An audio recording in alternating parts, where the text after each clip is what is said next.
Well, when I think of how poverty affects the family, I think of relationships between parents and children. I think of maybe comparing what other families might have and what you might not have as a family struggling with poverty. But it definitely isn't just financial. It plays into relationships very much. I'm kind of thinking of a time when I was younger. There was a lady in our church that we all called Mom, and the youth knew that we could stop by her house anytime. She was also the person that would speak into our life and say, have you thought about this?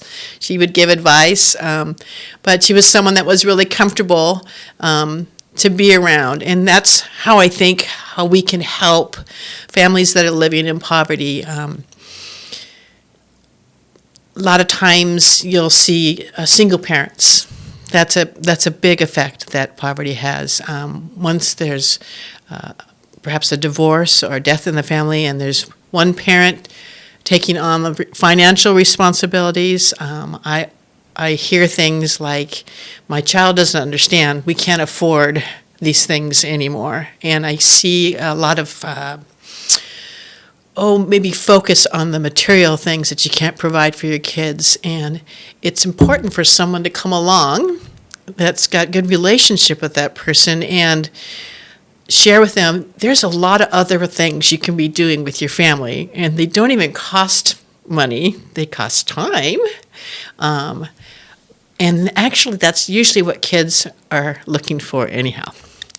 And so I know that in the people that I'm thinking of on my mind, moms with sons, that's a hard one. A mom cannot teach a young man how to be a man.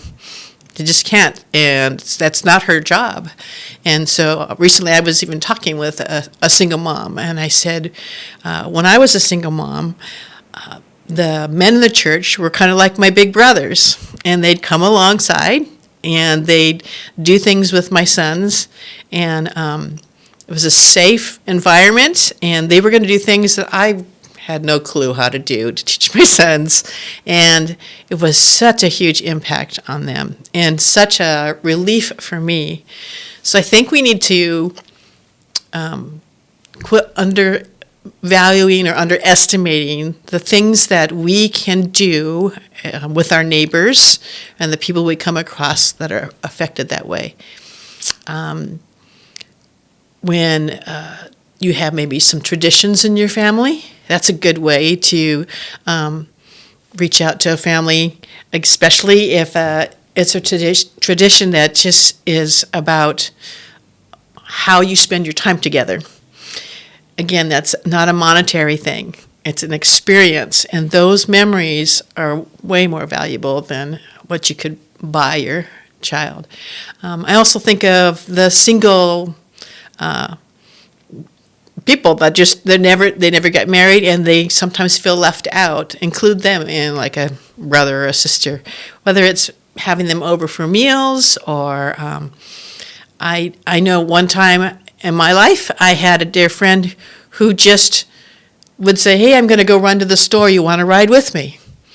That's really simple. It didn't cost her anything but just inviting me to come along. I think a big part of how we can help families is just be inclusive. If your child is in a sporting event or maybe a musical event, share that. Invite them to come along and be a part of that family experience. There are so many different things you can do if you just stop and think what might be normal for you could be life-changing for another family.